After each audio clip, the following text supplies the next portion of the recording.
Welcome to TGN news. Medak జిల్లా వెల్దుర్తి మండల కేంద్రానికి మంజూరైన తెలంగాణ పబ్లిక్ స్కూల్ను ఇతర ప్రాంతానికి తరలిస్తున్నారనే సమాచారంతో అన్ని రాజకీయ పార్టీల నాయకులు, గ్రామ యువకులు, గ్రామస్తులు ఏకమై ఆందోళన చేపట్టారు. మండల కేంద్రంలోనే పాఠశాలను నిర్మించాలని డిమాండ్ చేస్తూ దశల వారీగా ఉద్యమాన్ని కొనసాగిస్తున్నారు. ఉద్యమంలో భాగంగా సోమవారం మండలంలోని విద్యా సంస్థలను మూసివేసి నిరసన వ్యక్తం చేశారు. మంగళవారం అన్ని రాజకీయ పార్టీల నాయకులు, గ్రామ యువకులు, గ్రామస్తుల ఆధ్వర్యంలో వ్యాపార సంస్థలు స్వచ్ఛందంగా బంద్ పాటిస్తూ నిరసన కార్యక్రమాలు నిర్వహించారు. మండల కేంద్రానికి మంజూరైన తెలంగాణ పబ్లిక్ స్కూల్ను అదే ప్రాంతంలో నిర్మించాలని, అధికారులు ప్రజల మనోభావాలను గౌరవించి తమ నిర్ణయాన్ని మార్చుకోవాలని ఆందోళనకారులు డిమాండ్ చేశారు. మండల కేంద్రానికి కేటాయించిన పాఠశాలను ఎట్టి పరిస్థితుల్లోనూ ఇతర ప్రాంతానికి తరలించకుండా చర్యలు తీసుకోవాలని అన్ని రాజకీయ పార్టీల నాయకులు స్పష్టం చేశారు. అధికారులు వెంటనే స్పందించి మండల కేంద్రంలోనే తెలంగాణ పబ్లిక్ స్కూల్ నిర్మాణ పనులు ప్రారంభించాలని, లేని పక్షంలో ఉద్యమాన్ని మరింత ఉధృతం చేస్తామని అన్ని రాజకీయ పార్టీల నాయకులు, గ్రామ యువకులు, గ్రామస్తులు హెచ్చరించారు. తెలంగాణ పబ్లిక్ స్కూల్ ను ఇక్కడ సరైన సదుపాయాలు లేవని పక్క గ్రామానికి మళ్లించడం జరుగుతుంది. కాబట్టి వాళ్ళు చేసిన ఒక తప్పుడు సర్వేతోని కొంతమంది తప్పుడు సర్వే చేయడం వల్ల స్కూల్ ను పక్క గ్రామానికి మళ్లించడం జరిగింది. కాబట్టి మళ్ళీ రీసర్వే ఇంకోసారి సర్వే చేయాల్సిందిగా కోరుతున్నాం. ఎందుకంటే ఇక్కడనే హై స్కూల్ ఉన్నది, ప్రైమరీ స్కూల్ ఉన్నది, కాలేజ్ ఉన్నది, ల్యాబ్స్ ఉన్నాయి, వాటర్ ట్యాంక్ ఉన్నది, మరియు వాటర్ ప్లాంట్ కూడా ఉన్నది.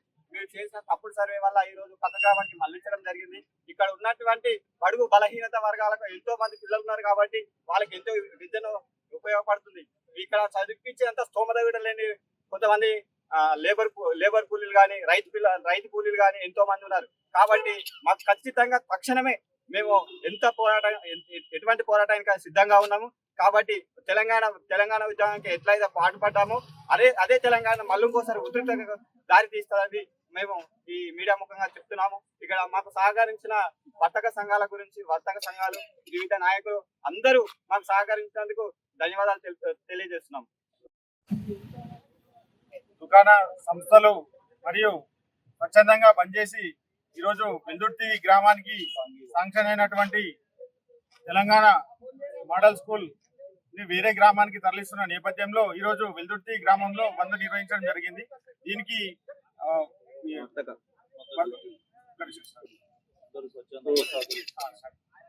ఈ బంద్కు ముందుకొచ్చినటువంటి వ్యాపారస్తులు అండ్ యువకులు ఇలాంటి బంద్ను మా వెల్దుర్తికి ఈ స్కూల్ ని సాధించుకునే వరకు ఈ పోరాటం కంటిన్యూ చేస్తామని ఈ విషయం ఈ విధంగా తెలియడం జరుగుతుంది.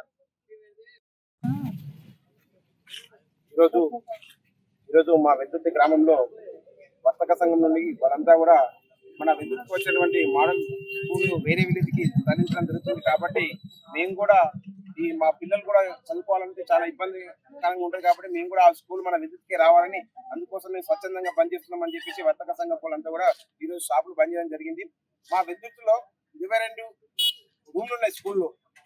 తప్పుడు నివేదిక వాళ్ళు డ్రోన్ కెమెరా ద్వారా నివేదిక తీసుకుపోయి అక్కడ వసతులు లేవని చెప్పేసి ఇంట్లో వసతులు ఉన్నాయని చెప్పేసి వాళ్ళు బుక్కు శాంక్షన్ చేయాలని చూస్తున్నారు. మా దగ్గర ఓన్లీ స్కూల్ గ్రౌండ్ అనే 5 ఎకరాల చిల్లర స్కూల్ గ్రౌండ్ ఉంది. అందులో 22 రూమ్లు ఉన్నాయి. అన్ని వసతులకు చేసుకోవడానికి కూడా వీలుంది. కాలేజ్ కాకుండా అక్కడ కస్తూర్బా ఉంది, కాలేజ్ ఉంది. అది ఆ ప్లేస్ కాకుండా ఓన్లీ మా జెడ్పీఎస్సీ స్కూల్ నే 22 గదులు ఉన్నాయి. కాబట్టి ఈ 22 గదులకు ఇక్కడ శాంక్షన్ చేసుకుని మా వెల్దుర్తి డెవలప్మెంట్ కు సహకరించాలని చెప్పేసి మేము కోరుతున్నాం.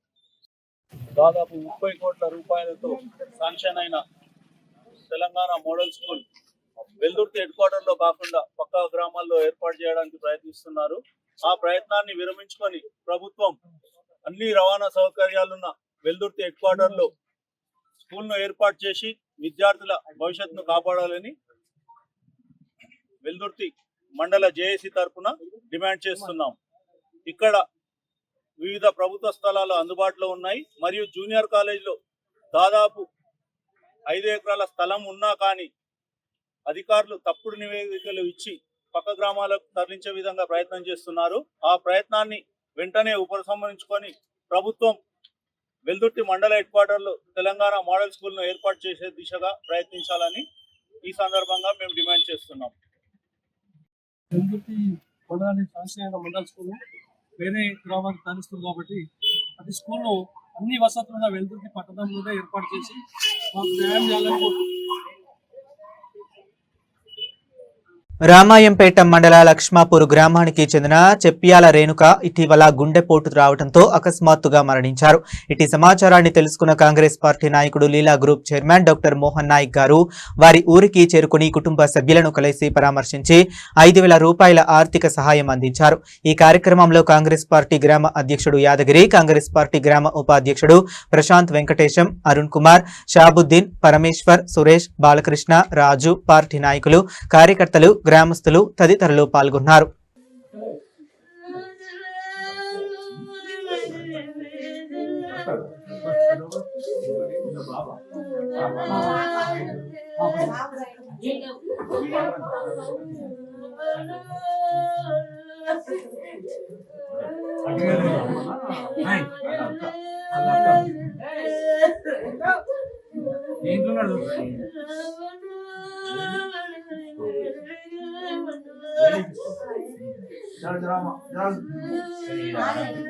మెదక్ ఈరోజు సాయంత్రం మెదక్ పట్టణంలోని మూదిరాజ్ సంఘం ఆధ్వర్యంలో నిర్వహించిన ఫలహారం బండి ఉత్సవాలలో మెదక్ ఎమ్మెల్యే డాక్టర్ మైనంపల్లి రోహిత్ గారు పాల్గొన్నారు. ఈ సందర్భంగా అమ్మవారికి ప్రత్యేక పూజలు నిర్వహించి రాష్ట్ర ప్రజల సుఖ సంతోషాలతో ఉండాలని కోరుకున్నారు. అనంతరం మూదిరాజ్ సంఘం సభ్యులు టౌన్ నాయకులతో కలిసి పోతురాజుల కోలాహలంలో ఎమ్మెల్యే గారు ఉత్సాహంగా పాల్గొన్నారు. ఈ కార్యక్రమంలో మెదక్ పట్టణ చైర్మన్, వైస్ చైర్మన్, కౌన్సిలర్లు, పట్టణ నాయకులు మరియు మెదక్ జిల్లా మూదిరాజ్ సంఘం అధ్యక్షులు తదితరులు పాల్గొన్నారు. భక్తి శ్రద్ధలతో జరిగిన ఈ ఉత్సవాలను చూసి ప్రజలు ఎంతో ఆనందం వ్యక్తం చేశారు.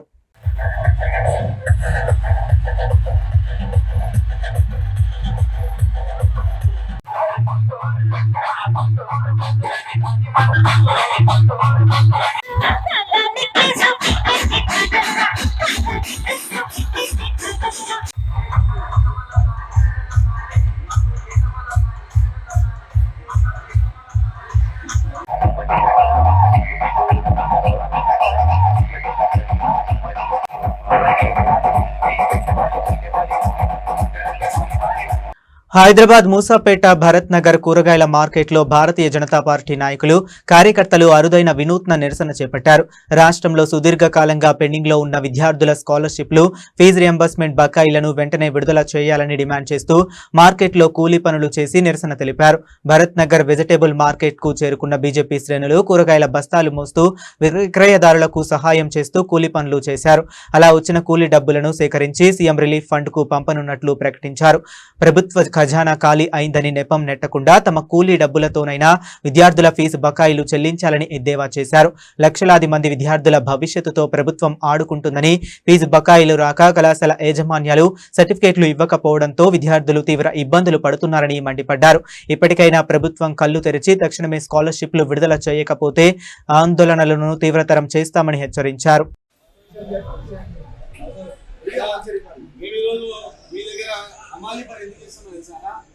రాష్ట్ర ప్రభుత్వం 15,000 కోట్ల రూపాయలు ఫీజుల యొక్క బకాయి బాకీ పిల్లలకు స్కాలర్షిప్ వాళ్ళు చదువుకునే పరిస్థితి. గత ప్రభుత్వం, ఈ ప్రభుత్వం, 2 ప్రభుత్వాలు విద్యార్థుల కుప్పముంచినాయి. పేద మధ్యతరగతి విద్యార్థులు చదువుకోనియకుండా వాళ్ళకి స్కాలర్షిప్ సమయంలో విడుదల చేయకుండా ఇబ్బంది పెట్టింది. కాలేజీ వాళ్ళు కూడా మీరు పైసలు కట్టండి, తర్వాత వస్తే తీసుకుంటే అంటే ఈరోజు పేదవాడు మరియు మధ్యతరగతి వాడు చదువుకోలేని పరిస్థితికి వచ్చింది. ఈ 2 అంతకుముందు ద్వారా మేస్త్రి ఇద్దరు వచ్చి విద్యార్థులకు నడ్డి ఇచ్చినా పెట్టమన్నా మాకు కొంచెం పరీక్షలు పైసలు ఇస్తే మేము సీఎం రిలీఫ్ ఫండ్కి పంపుతామో, మన పైసలు లేమంటే అప్పు ఉడతలేదంటే కూడా మన ఆయనకు పైసలు పంపి ఖజానాలో జమ చేసి కాలేజీ విద్యార్థులందరూ కూడా ఫీజు మేము ఈ విధంగా పనిచేస్తాం. పార్టీ విజయం తరఫున కుకట్పల్లి కాన్స్టిట్యూన్సీలో బీజేపీ లడాయి ఫీజు బకాయిలు మా కుకట్పల్లి అందరం కలిసి పాల్గొన్నాము. ఈరోజు ఇంతకుముందున్న బీఆర్ఎస్ గవర్నమెంట్, అదేవిధంగా కాంగ్రెస్ గవర్నమెంట్ దొందే విధంగా పబ్లిక్ పిల్లలందరినీ ఫీజు కట్టకుండా ఇబ్బంది పెడుతున్నారు. కాబట్టి ఇదే విధంగా ఇంకా చేస్తే రేపు రాబోయే రోజుల్లో భారతీయ జనతా పార్టీ ఖచ్చితంగా గవర్నమెంట్కి వచ్చి రేపు పిల్లల భవిష్యత్తుకి మేము అందరం గట్టిగా ఉండి ఇంకా ఫీజులకు కూడా ఖచ్చితంగా కడతాం. కానీ ఈ రోజు ఈ కాంగ్రెస్ గవర్నమెంట్ ఎన్నో కుట్రలు ఎన్నో చేసి గవర్నమెంట్కి వచ్చింది, కానీ ఏ రోజు కూడా పిల్లల పరిస్థితి ఏదైతుంది, ఎక్కడైతుంది, పేద విద్యార్థులు ఈ రోడ్ల మీద పడుతున్నారు, జాబ్స్ కానీ ఏ విధంగా చేయకుండా చాలా మోసం చేస్తుంది. దానికి ఖచ్చితంగా మా భారతీయ జనతా పార్టీ కుకట్పల్లి తరఫున ఇంకా రాబోయే రోజులలో ఇంకా స్కూల్స్లలో ఇంకా ఏ ఇబ్బంది ఉన్నా, కాలేజీ ఇబ్బంది ఉన్నా ధర్నాలు చేయడం కానీ, దీక్షలు చేసి, నిరాదీక్షలు చేసి ఖచ్చితంగా గవర్నమెంట్ నుంచి డబ్బులు ఇచ్చారు తీసుకున్నాం. ఈ రోజు మేము ఇక్కడ కూలి పని చేసి ఇచ్చిన మా సోదరులు 100 రూపాయలైనా 1000 రూపాయలు ఇచ్చిన ఇది మా ఓన్లీ సీఎం అకౌంట్ చేయడం కానీ ఖచ్చితంగా మా బీజేపీ వాళ్ళకి చెప్తున్నాం. ఈ అమౌంట్ ని సీఎం అకౌంట్ చేయాలని చెప్పి కోరుకుంటున్నాం ఖచ్చితంగా. ఎందుకంటే సీఎం ఎంత దోసుకుని తింటుండో మీ అందరికీ తెలుసు. ప్రజలలో కూడా ఇక్కడ ఉన్న స్థానిక ఎమ్మెల్యేలు కానీ ఏ విధంగా కూడా ఎవరు పనిచేయట్లేరు. భారతీయ జనతా పార్టీ రాబోయేలో ఇక్కడ ఖచ్చితంగా గెలిచి పని చేస్తామని చెప్పి కోరుకుంటున్నాం. ఆయుష్ వైద్య విద్యార్థులకు స్టైఫండ్ పెంపు కొరకు నిరవధిక సమ్మె Telangana AYUSH house surgeon and post graduates joint action committee ఆధ్వర్యంలో నిరవధిక సమ్మె ప్రజలకు వైద్య సేవలు అందిస్తూ తమ విధులను నిరంతరం నిర్వర్తిస్తున్నప్పటికీ తమ న్యాయమైన డిమాండ్లకు ఇప్పటి వరకు తగిన స్పందన లేదని అన్నారు. 10 సంవత్సరాలు వేచి చూశాం, వందల సార్లు విజ్ఞప్తులు చేశాం. ఆయుష్ వైద్యుల సేవకు గౌరవం, న్యాయమైన స్టైఫండ్ మా డిమాండ్, ఇది మా సమ్మె కాదు మా ఆవేదన అంటూ ఆయుష్ వైద్య విద్యార్థులు ఆవేదన వ్యక్తం చేస్తున్నారు. స్టైఫండ్లో ఇతర రాష్ట్రాల కంటే అతి తక్కువలో ఉన్న తెలంగాణ తమ న్యాయమైన స్టైఫండ్ పెంచాలని, లేని పక్షంలో ఆందోళనలను ఉధృతం చేస్తామని ఆయుష్ వైద్య విద్యార్థులు అన్నారు. నేను ఇక్కడ తెలంగాణలో హోమియోపతి పోస్ట్ గ్రాడ్యుయేట్ని. ఇక్కడ స్టైఫండ్ పరిస్థితి అనేది చాలా దారుణంగా ఉంది. మేము ఫస్ట్ ఇయర్ నుంచి ఇప్పటి వరకు చాలా రిప్రజెంటేషన్ గవర్నమెంట్కి ఇచ్చాము, కానీ దేనికి రెస్పాన్స్ లేదు. అందరం ఇక్కడ పోస్ట్ గ్రాడ్యుయేట్స్ ఒక 26 ఇయర్స్ అబోవ్ వాళ్ళే, అందరూ మ్యారీడ్ ఉన్నారు, కిడ్స్ ఉన్న వాళ్ళు ఉన్నారు, ఫ్యామిలీ రెస్పాన్సిబిలిటీస్ ఉన్న వాళ్ళు ఉన్నారు. ఇంత తక్కువ స్టైఫండ్తో మేము ఏది రెస్పాన్సిబుల్గా తీసుకోలేకపోతున్నాం. గవర్నమెంట్ మాకు రెస్పాండ్ అవుతే చాలా బెటర్గా ఉంటుంది. మాకు ఈ స్ట్రైక్కి ఉన్న డిమాండ్స్ ఏంటి అంటే, first thing on par with allopathy కావాలి, సెకండ్ థింగ్ గ్రీన్ ఛానల్ అంటే రెగ్యులర్గా స్టైఫండ్ పడాలి, అండ్ ఎవ్రీ 2 years ఏదైతే 15% ఇంక్రిమెంట్ ఉందో అది ఎవ్రీ 2 years జరగాలి. Thank you. నిఖిల్ చౌహాన్. నేను ఇక్కడ గవర్నమెంట్ హోమియోపతి మెడికల్ కాలేజ్లో పీజీ చేస్తున్నాను. యూజీ కూడా ఇక్కడే చేశాను. ఇప్పుడు మేము ఈ సమ్మె చేయడానికి ముఖ్య కారణాలు 3 ఉన్నాయండి. ఒకటి, మాకు అలోపతికి on par with allopathy stipend పెంచాలి. ఇంకొకటి, గ్రీన్ ఛానల్ కావాలి, అంటే ఎవ్రీ మంత్ మనకు స్టైఫండ్ రెగ్యులర్గా పడాలి. అండ్ స్టైఫండ్ హైక్ అనేది ఎవ్రీ 2 years 15% రెగ్యులర్గా పెరగాలి. మళ్ళీ మేము ఈ స్ట్రైక్స్ చేయడం, మళ్ళీ రిప్రజెంటేషన్ చేయడము, దీనివల్ల చదువుకునే విద్యార్థులకు చాలా ఇబ్బంది కలుగుతుంది. మేము డ్యూటీ చేయాలి, మేము సేవలు అందించాలి కదండి. సో దట్స్ వై ఈ కోరికలు నెరవేర్చాలని గవర్నమెంట్ని కోరుకుంటుంది. ఆన్ పార్ విత్ అలోపతి, ఇప్పుడు మన తెలంగాణ స్టేట్లో అలోపతి పీజీ విద్యార్థులకు ఎంత స్టైఫండ్ వస్తుందో మాకు అంతే రావాలి. That is our first demand. And green channel is the second demand. రెగ్యులర్గా స్టైఫండ్ రావాలి అండ్ ఎవ్రీ 2 years 15% హైక్ అనేది రెగ్యులర్గా జరగాలి. ఆంధ్రప్రదేశ్లో ఎలా అయితే జరుగుతుందో మన తెలంగాణలో కూడా అలాగే జరగాలి. 2 తెలుగు రాష్ట్రాల్లో సమానంగా ఉండాలి. ఎందుకంటే బైఫర్కేషన్ అయిపోయినాక అక్కడ పెరుగుతుంది, ఇక్కడ ఎందుకు పెరగట్లేదు? ఇక్కడ డెవలప్ అవుతుంది స్టేట్, కానీ మేము ఇక్కడికి వెళ్ళాలి. ఆయుష్ విద్యార్థులు ఏం చేశారండి? మేము ఏం చేస్తున్నాం? మా సేవలు మేము రెగ్యులర్గా అందిస్తూనే ఉన్నాం, అయినా ఎందుకు ఇంత డిఫరెన్స్ మాకు? అది గవర్నమెంట్ ఒకసారి ఆలోచించాలి. మాజీ మంత్రి హరీష్ రావుపై టీపీసీసీ అధికార ప్రతినిధి చనగాని దయాకర్ ఉస్మానియా యూనివర్సిటీ పోలీస్ స్టేషన్లో ఫిర్యాదు చేశారు. విద్యార్థులతో కలిసి పోలీసులకు ఫిర్యాదు అందజేసిన ఆయన తెలంగాణ ప్రజలకు హాని కలిగేలా క్షుద్ర పూజలు చేశారంటూ ఆరోపించారు. ఈ ఘటనపై విచారణ జరిపి చట్టపరమైన చర్యలు తీసుకోవాలని పోలీసులను కోరారు. ఈ వ్యవహారంపై తెలంగాణ ప్రజలకు హరీష్ రావు బహిరంగ క్షమాపణ చెప్పాలని డిమాండ్ చేశారు. ప్రస్తుత ముఖ్యమంత్రి రేవంత్ రెడ్డి నాయకత్వంలో రైతులు, మహిళలు, నిరుద్యోగుల సంక్షేమం కోసం ప్రభుత్వం పలు కార్యక్రమాలు అమలు చేస్తుందని, రాష్ట్రం అభివృద్ధి దిశగా పయనిస్తున్న సమయంలో ఇలాంటి చర్యలు ప్రజల్లో అపోహలు సృష్టించే ప్రయత్నమని విమర్శించారు. ఈ అంశంపై పోలీసులు సమగ్ర విచారణ జరిపి నిజానిజాలు వెలికితీసి చట్ట ప్రకారం చర్యలు తీసుకోవాలని జనగాని దయాకర్ కోరారు. గారి పైన కంప్లైంట్ చేయడం జరిగింది. తెలంగాణ ప్రజాప్రభుత్వం పైన తెలంగాణ ప్రజలు ఇవాళ ఇబ్బందులతో ఉండాలి, కరువు కాటకాలతో ఉండాలి, తెలంగాణలో వర్షాలు పడకుండా కరువుతో అల్లాడించాలనే ఒక దురుద్దేశంతో కుట్రపూరితంగా ఇవాళ క్షుద్ర పూజలు చేసి చాలా చట్టవిరుద్ధంగా అతను ఒక అనైతిక విలువలకు పాల్పడ్డాడు అనేది మనకు ఉన్నటువంటి పూర్తి సమాచారం. కాబట్టి తెలంగాణ ప్రజలకు హరీష్ రావు క్షమాపణ చెప్పాలని కూడా మేము కోరుతా ఉన్నాం, డిమాండ్ చేస్తా ఉన్నాం. ఎందుకంటే 2/3/2026 తిరుచపల్లి తమిళనాడులో 31/5/2026 అదేవిధంగా 1వ తారీఖు 6/6/2026 శివమొగ్గ కర్ణాటక, తిరుచపల్లి తమిళనాడు 23వ తారీఖు 7/2026 శివమొగ్గ కర్ణాటకలో ఇక్కడ ఉన్నటువంటి క్షుద్ర పూజలకు పాల్పడి తెలంగాణ రాష్ట్రం ప్రజలు అల్లాడిపోవాలి, కరువు కారణాలతో కొట్లాడాలి, ఇక్కడ ఉన్నటువంటి ప్రజలు ఇవాళ అనేకున్నటువంటి కష్టాలు ఇబ్బందులు పడాలనే ఒక దురుద్దేశంతో ప్రజాపాలనకు వస్తున్నటువంటి ఆదరణను తట్టుకోలేక ఒక కుట్రపూరితంగా ఇలాంటి క్షుద్ర పూజలకు తాంత్రిక విద్యలకు హరీష్ రావు పాల్పడడం అనేది మాకున్నటువంటి పూర్తి సమాచారం. ఆ వివరాలను కూడా ఇప్పుడు ఉస్మానియా యూనివర్సిటీ పోలీస్ స్టేషన్లో ఫిర్యాదు రూపంలో రాసి ఇవ్వడం జరుగుతూ ఉంది. చాలా సిగ్గుచేటు. ఒక మాజీ మంత్రిగా ఉండి ఇవాళ హరీష్ రావు గారు తన కుట్ర బుద్ధితోని ఇవాళ ప్రజాపాలన పైన ఇవాళ ప్రజలు ఉన్నటువంటి సంతోషంగా ఉండొద్దని కుట్ర చేశాడు. కాబట్టి తెలంగాణ రాష్ట్ర ప్రజలకు హరీష్ రావు క్షమాపణ చెప్పాలి బేషరతుగాని మేము కూడా డిమాండ్ చేస్తా ఉన్నాం. వరంగల్ జిల్లా వర్ధన్నపేటలోని ఎస్టీ బాలికల వసతి గృహంలో ఫుడ్ పాయిజన్ కారణంగా 27 మంది విద్యార్థినులు అస్వస్థతకు గురైన ఘటనపై రాష్ట్ర మానవ హక్కుల కమిషన్ సుమోటోగా కేసు నమోదు చేసి విచారణకు ఆదేశించింది. Commission chairman justice Shamim Akhtar ఆదేశాల మేరకు సుమోటోగా కేసు నమోదు చేసింది. ఈ ఘటనకు సంబంధించి వివిధ దినపత్రికలలో ప్రచురితమైన వార్తను పరిగణలోనికి తీసుకుని విచారణ చేపట్టింది. ఘటనకు దారితీసిన పరిస్థితులు, అస్వస్థతకు గురైన విద్యార్థినుల ప్రస్తుత ఆరోగ్య పరిస్థితి, వారికి అందించిన వైద్య చికిత్స, వసతి గృహంలో ఆహార నాణ్యత, పరిశుభ్రత, పారిశుద్ధ్యంపై నిర్వహించిన విచారణ, బాధ్యులపై తీసుకున్న చర్యలు, భవిష్యత్తులో ఇలాంటి ఘటనలు పునరావృతం కాకుండా చేపట్టిన నివారణ చర్యలపై సమగ్ర నివేదికను సెప్టెంబర్ 7న సమర్పించాలని వరంగల్ జిల్లా కలెక్టర్ను కమిషన్ ఆదేశించింది.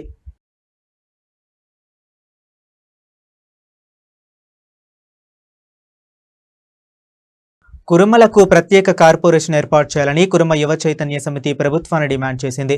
సోమాజిగూడ ప్రెస్ క్లబ్లో ఏర్పాటు చేసిన సమావేశంలో సంఘమ అధ్యక్షుడు వెంకటేష్ కురుమ మాట్లాడారు. గొల్ల సామాజిక వర్గంతో కలిపి కార్పొరేషన్ ఏర్పాటు చేయడంతో తమ సామాజిక వర్గ ప్రజలకు అన్యాయం జరుగుతుందని ఆవేదన వ్యక్తం చేశారు. కులగణన సందర్భంగా తమ సామాజిక వర్గ ప్రజలను తక్కువగా చెప్పడంతో తమకు గుర్తింపు లేకుండా పోతుందని అన్నారు. ప్రభుత్వం తక్షణమే గొల్లలతో కాకుండా తమకు ప్రత్యేక కార్పొరేషన్ ఏర్పాటు చేయాలని డిమాండ్ చేశారు. దొడ్డి కొమరయ్య విగ్రహాన్ని ట్యాంక్ బండ్ పై ఏర్పాటు చేయాలని డిమాండ్ చేశారు. నెల రోజుల్లోపు ప్రభుత్వం స్పష్టమైన ప్రకటన చేయకపోతే రాష్ట్ర వ్యాప్త ఆందోళనకు సిద్ధమవుతామని హెచ్చరించారు. ఈరోజు సోమాజిగూడ ప్రెస్ క్లబ్ లో ఈ మీటింగ్ పెట్టడానికి ముఖ్య ఉద్దేశం, మా కుర్మ యువ చైతన్య సమితి ప్రత్యేక డిమాండ్ ఏంటంటే కుర్మ కార్పొరేషన్ ఏర్పాటు చేయాలని, అలాగే దొడ్డి కొమర విగ్రహాన్ని ట్యాంక్ బండ్ పైన పెట్టాలని మేము ఎప్పటి నుంచో కుర్మ యువ చైతన్య సమితి ఏర్పడినప్పటి నుంచి మా ప్రత్యేక డిమాండ్ గా మేము చేస్తున్నాము. కానీ ఇప్పటి వరకు గవర్నమెంట్లు ఎన్నో ప్రభుత్వాలు మారినా మా కుర్మ కార్పొరేషన్ ఏర్పాటు చేయకపోవడం ఈ ప్రభుత్వాలకే సిగ్గుచేటు. కనుక ఇప్పటికైనా మా కుర్మ కార్పొరేషన్ ఏర్పాటు చేయాలని మా కుర్మ యువ చైతన్య సమితి తరపుగా డిమాండ్ చేస్తున్నాం. ఒకవేళ ఈ రోజు 4వ తారీఖు, వచ్చే 4వ తారీఖు వరకల్లా కనుక ఈ కుర్మ కార్పొరేషన్ ఏర్పాటు చేయకపోతే ఈ కుర్మ సమాజం అంతా అంటే గ్రామస్థాయి నుంచి అందరం కలిసి ఎక్కడైనా మా ఇక్కడ ఇందిరా పార్క్ వద్ద ధర్నాకైనా మేము పిలుపునిచ్చి దేనికైనా మా సోదరుడు చెప్పినట్టు ఆత్మ బలిదానాకైనా వెనుకపోమని సవాల్ చేస్తున్నాం. జై కుర్మ. మీడియా మిత్రులందరికీ నమస్తే. నా పేరు శంకరుల రవికుమార్, పాలమూరు పూర్వ సంఘం రాష్ట్ర వర్కింగ్ ప్రెసిడెంట్ని. ఈ యొక్క ప్రెస్ మీట్ వేదికగా ఒక 2 విషయాలు మీడియా ద్వారా ప్రభుత్వానికి చేరవేయాల్సిందిగా కోరుకుంటున్నాను. మొట్టమొదటిది, ఇప్పుడు వర్షాకాలం స్టార్ట్ అయింది. మా కులంలో గొర్రెల కాపర్లు చాలా మంది ఉంటారు. ఈ గొర్రెల కాపర్లు అందరూ కూడా గొర్రెలు మేసుకోవడానికి ఎక్కడ కూడా గ్రామాల్లో స్థలాలు లేవు. అడవులకు తీసుకెళ్తుంటే అటవీ అధికారులు అడ్డం పడుతున్నారు, కేసులు బుక్ చేస్తున్నారు, జైళ్లలో వేస్తున్నారు. మేము సంబంధిత శాఖ మంత్రులను ఇద్దరిని కూడా కలిసినాం, కొండా సురేఖ గారిని, వాకిడి శ్రీహరి గారిని. ప్రభుత్వం నుంచి ఈ గొర్రెల కాపర్లు అందరినీ కూడా అడవులలో వాళ్ళ మందలను మేపుకునేటట్టుగా అనుమతులు ఇవ్వవలసిందిగా డిమాండ్ చేస్తున్నాం మొట్టమొదటిది. రెండోది ఏంటంటే, ఇక్కడ షాద్ నగర్ లో, ఫరూక్ నగర్ లో ఒక చిమన్ లాల్ అనే ఒక కంపెనీ ద్వారా మా కుల దైవమైనటువంటి బీరప్ప గుడిని కూల్చి, బీరప్ప గుడిని ఆక్రమించుకొని ఆ స్థలాన్ని ప్లాట్లుగా చేసి అమ్ముకునే ప్రయత్నం జరుగుతుంది, ఆల్రెడీ జరిగింది. ఈ యొక్క కుట్రను కూడా వెంటనే ప్రభుత్వం భగ్నం చేసి ఆ బీరప్ప గుడి స్థలాన్ని మాకు అప్పగించవలసిందిగా మేము డిమాండ్ చేస్తున్నాం. మిగతా విషయాలన్నీ కూడా మాకు కుర్మ కార్పొరేషన్ ఏర్పాటు చేయాలి. ఏ విధంగా అయితే యాదవ కార్పొరేషన్ ఏర్పాటు చేసిరో మాకు కూడా కుర్మ కార్పొరేషన్ ఏర్పాటు చేయడం ద్వారా మా యొక్క కులానికి, మా కులంలో ఉన్నటువంటి యువకులకి వ్యాపారాలు చేసుకోవడానికి కానీ లేదా వేరే వేరే పనులు చేసుకోవడానికి కానీ అవకాశం ఏర్పడుతుందని చెప్పేసి మేము డిమాండ్ చేస్తాం. మేడ్చల్ మల్కాజ్గిరి జిల్లా ఉప్పల్ నియోజకవర్గంలో Meerpet housing board colony division పరిధిలోని ఇంద్రనగర్, లక్ష్మీనగర్, తిరుమల నగర్ ఆయా కాలనీలలో మంగళవారం ఉప్పల్ ఎమ్మెల్యే బండారు లక్ష్మారెడ్డి డ్రైనేజీ పనుల ప్రారంభోత్సవానికి హాజరై ప్రారంభించి అనంతరం లక్ష్మీనగర్, ఇందిరానగర్, తిరుమల నగర్ కాలనీలో బీఆర్ఎస్ కార్యకర్తలతో బైక్ పై ఎమ్మెల్యే బండారు లక్ష్మారెడ్డి వెళుతూ అందరినీ ఆకట్టుకున్నారు. నేరుగా బైక్ పై వెళుతూ అన్ని కాలనీ రోడ్లు, డ్రైనేజీ, వీధి దీపాలు ఎలా ఉన్నాయి అనేది పర్యవేక్షించారు. ప్రజావాణిలో ఉప్పల్ నియోజకవర్గంలో రోడ్లు, డ్రైనేజ్, వీధి దీపాలు అధ్వాన్నంగా ఉన్నాయని, వాటిని తక్షణమే మరమ్మతులు నిర్వహించాలని Malkajgiri municipal corporation commissioner Vinay కృష్ణారెడ్డికి కలిసి వినతి పత్రం ద్వారా విన్నవించారు. నిన్న నాచారం డివిజన్లోని బైక్ పై తిరిగి కాలనీలకు స్వయంగా పరిశీలించారు. నేడు మీర్పేట్ హెచ్బి కాలనీలో బైక్ పై తిరిగి అందరినీ ఆప్యాయంగా పలకరించారు. బైక్ పై తిరగడం వల్ల ఆయా కాలనీల సమస్యలు తెలుస్తున్నాయని ఉప్పల్ ఎమ్మెల్యే బండారు లక్ష్మారెడ్డి స్వయంగా కార్యకర్తలతో, కాలనీ వాసులతో అంటున్న మాటలు ఎమ్మెల్యే బైక్ పై తిరగడం కాలనీ వాసులు, పార్టీ కార్యకర్తలను ఎంతగానో ఆకట్టుకుంటున్నాయి.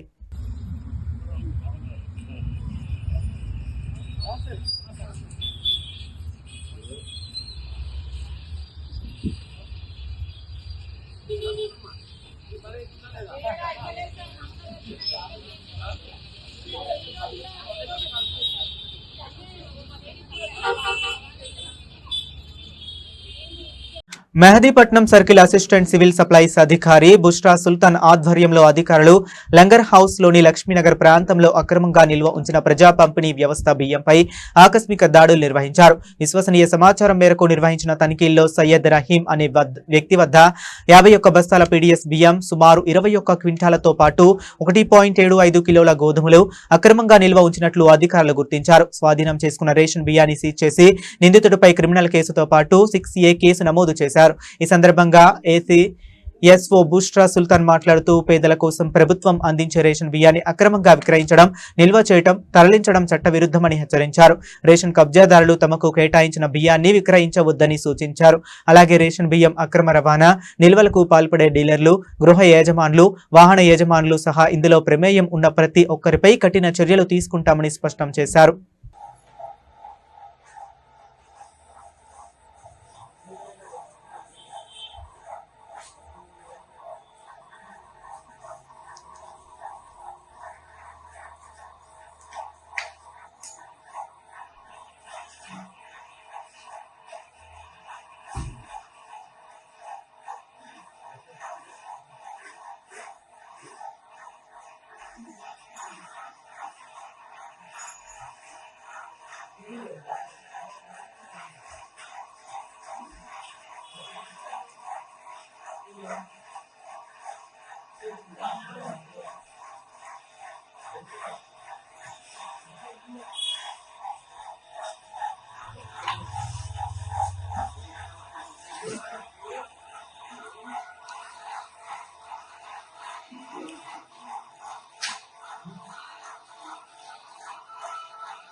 सील कर दो उसको।